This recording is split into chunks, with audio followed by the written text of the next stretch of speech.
you doing, Ginger? This is Kay. Well, I'm just excited to talk to you. I know you're like kind of in between dates today, so I just want you to know I was looking at your website, which everybody can go to. It's just whoiskb.com. And I watched your before tomorrow videos because I did read your bio, but I liked the before tomorrow videos. Just it gave me a better picture of who you are, and oh man, I mean, some people who are talented artistically, musically, they can't do the speaking aspect, but you could do Wow. speaking. You could do speaking engagements. I was just blown away at your ability to articulate your heart and your vision for what you do, and I'm just color Man, me impressed. I'm just saying it was awesome. I, that, And I also have to say I did watch Sideways, and I love that video. I have a 4 year I have a 4 year old niece that's gonna think she's got a new Silento video because she loves to whip and nae nae. yes, yes. I have taught her. She tells everybody that she whips and nae nays, and she can do everything in Silento's video. So I love it. so now I I got to love it. show her this one. So tell us how was the tour kickoff? The tour tip off it went well. In terms of the gospel was preached. We completed the show, and I think that people walked away feeling impacted, and and really that's the goal of what we do is to impact lives, even if it doesn't happen the way we want it to. If it happens at all, then ultimately we're happy about that. So I would say that was good. Obviously, I mean, it's the first stop, so we had our fair share of risks and troubles. But actually, we're spending this day trying to resolve those things and making some tweaks to tweaking the show and getting back to it. Well, you know what? If you're not offending the enemy and he's not messing with your tour, then you're not doing it right. I'll just say that. Right. This I like that. Yeah, that just means the enemy is really threatened by what you're doing. So you're doing a great Amen. job. Amen. A lot of people don't know who you are that are our listeners because we haven't interviewed you before. So, kind of tell us a short background. I mean, I know who you are because I've obviously read it and heard your testimony, but just give people a kind of a brief overview of why you decided to, choose to be an artist at all, and what music did to get you to start your ministry. I mean, because you're involved in so many different aspects. So just kind of tell us what happened that kind of spurred that. Yeah. So my name is KB. For those who don't know, I'm from St. Petersburg, Florida. I grew up with my mom and dad, and although my mother married a few times, so I had a couple of different fathers. And I got older and found out that I actually never met my biological father, which had a special impact on me as an adult as I think about legacy and what I want to be to my children. But as a young guy, I think growing up, I had a father figure in the home, a military man, taught me a lot. I think about manhood and work ethic and focus. And my mom will love you very, very dearly for all the reasons I can't get into. My parents divorced, and my mom and I found ourselves alone in a fairly impoverished area, and I began to succumb to my environment. Everybody has good and bad decisions laid before them. If you're in an environment that encourages the bad decisions, which a lot of people in under-resourced environments find themselves in, it seems to multiply the bad decisions, the bad options, and minimize the good options. So I found myself in this eternal struggle trying to find who I was as a man and in the city and my place in life, and could not find it anywhere. Long story short, outside of Jesus, and Jesus gave me life, meaning, hope, faith, he restored my soul, as the scriptures say. And it was through a Christian hip hop CD that I actually believed on Christ. And I was 16 years old, and I've been walking with him ever since.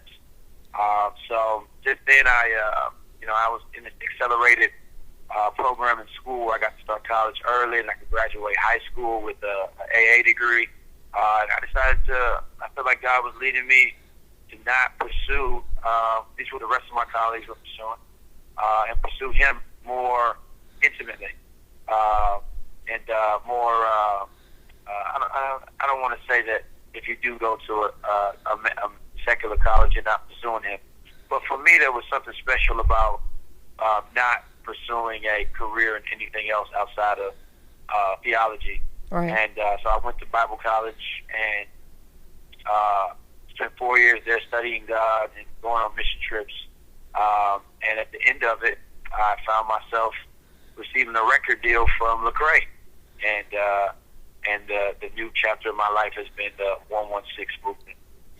Yeah, that's not a bad thing. It's kind of like in the secular world, like Usher taking you under their wing, right? It's like you can't go wrong. Like I think he can I think he's a great mentor, and I think the world of him, and he's, I mean, obviously talented, but I think a lot of people don't get to actually hear just him, his heart. I mean, he's just the real deal. So you got under the right person at the right time, I think. And I tell you, you can tell when you were saying that you had a father figure with a military background that taught you the work ethic.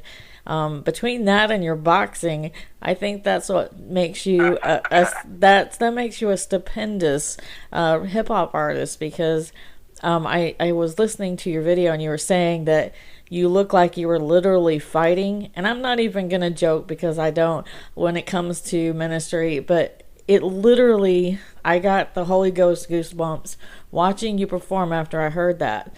Like watching your live performance, watching you on stage, it was almost like just sitting there watching you fight the enemy. Like, it was just very powerful. And, a lot of people, I know you have already probably had this hardship, is they don't understand Christian hip hop. It's still, as far as it has come, because I grew up in the 80s when we had Sandy Patty, Michael W. Smith, and Amy Grant. I mean, we didn't have much. So my kids are extremely lucky.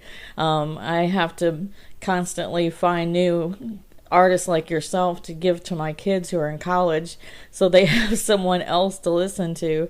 And I think people don't realize you can tell your kids no to whether it's the prom or any other activity, and say, I don't want you to go because something bad might happen. There's a thing they want to do, that's the music. They like the music, and that's maybe how some of the hip hop roots got started. There's some things in there that was obviously not meant for kids to hear, but there's so many great alternatives now.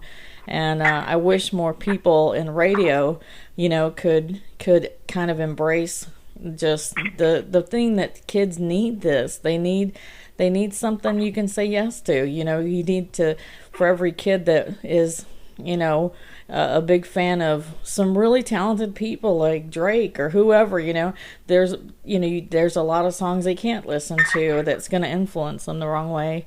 And this is a great option for them. I have an 18-year-old that probably 80% of her music is all hip hop.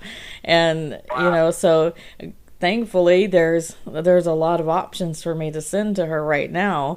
And my son's he's about half and half, between pop and hip hop. And people act like kids don't like this music enough for you to keep playing it, but they have a lot of young kids listening to their Christian radio station if they threw some more of this on their their spin wheel here. You got to come to Detroit. You will be here November 4th in Muskegon, Michigan, which is on the west side of the state. But we're gonna come. It's about 4 hours from here, but you got to come to Detroit because the things I hear you say in your HGA movement, and you have just this incredible your ministry. I just would love to see that come to the inner city here. I know there's so many there's so many needs, and I love your heart for the inner city there in Florida. And people always just think of when you are in impoverished areas, or they talk about gang life like there is no positives. For people who have no family, that's people who have their back, and you've got to give them the other option. You got to show them Christ. You got to show them that there is somebody who's got their back that will never leave them. And so you are on your Tempo tour. That's what your tour is about. Why the word tempo? What's your heart behind that? Well, tempo is something that sets the pace, and I think if you look around, it's clear that everyone's trying to find a rhythm that they can sort of thrive in and feel at home in, and a pace that best expresses what matters to them. I think the same phrase is used when you think about a athlete who gets into this pace where they're able to be everything that they've trained for. And you have nights, especially as fighters, you have nights where you just don't find your rhythm, and you just feel like you don't have access for all that you programmed into your body, and all the muscle memory just isn't clicking as it should. But there's nothing more beautiful than a fighter who has found his rhythm, and the game plan is working. And I see very profoundly that God has a tempo. He has a rhythm, and if you hit that tempo, you hit that pace, you'll find yourself being everything that God has made you to be. And it looks like a lot of things. So one thing, importantly, it looks like freedom. You feel free to create, and free to teach and preach, free to live, free to die for the glory of God. So when I say I hit my tempo, that's what I'm speaking to. Do you have any, for those kids who have gone through or maybe going through something similar to what you went through? Been a single mom since my kids were very little, so I can completely empathize with your mom. It's hard. It is tough. It is. It really is. And there are days when, as a mother, you think you're not going to find your tempo until there's a flat line, I mean, right. For real, like until you meet Jesus face to face, there's not going to be one. But, as someone young who, you don't have to live in an impoverished area to be completely surrounded by negative influence, because the culture right now, and then you add in elections right now with the politics giving so many negative views, and you just think all the progress we've made since the 60s, and we're still fighting this. We're still fighting, person against person based on where they live, where they raised up, and who they are associated with. And instead of just, that's my neighbor, that's my brother and sister in Christ, or that's someone God loves that needs to know him. I know it isn't a one-step process where you just step right out and go, okay, I'm just done with that life. I know God can do that, and some people have done that, but that's usually not how it does. What was I know you had someone who, was mentoring you, but what for those that don't, what do you kind of tell kids is kind of like a step about getting themselves into a life of following Christ and trying to get away from that negative influence? Yeah, so I'm gonna go very nursery rhyme, simple. Bad company corrupts the morals, and God is never,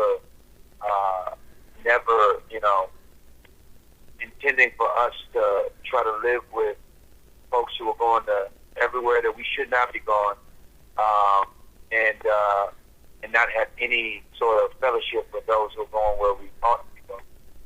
So I would really encourage them to not have these people everywhere, and to find those people and get very close, that they become some of the company. Then you'll find yourself able to influence. It's hard. It's very difficult to influence from the inside of the problem. But you find yourself more capable to have an influence when you have a community and a culture that isn't dependent on all the bad company that's around you. So that'd be my encouragement. It's very simple. Get around the people.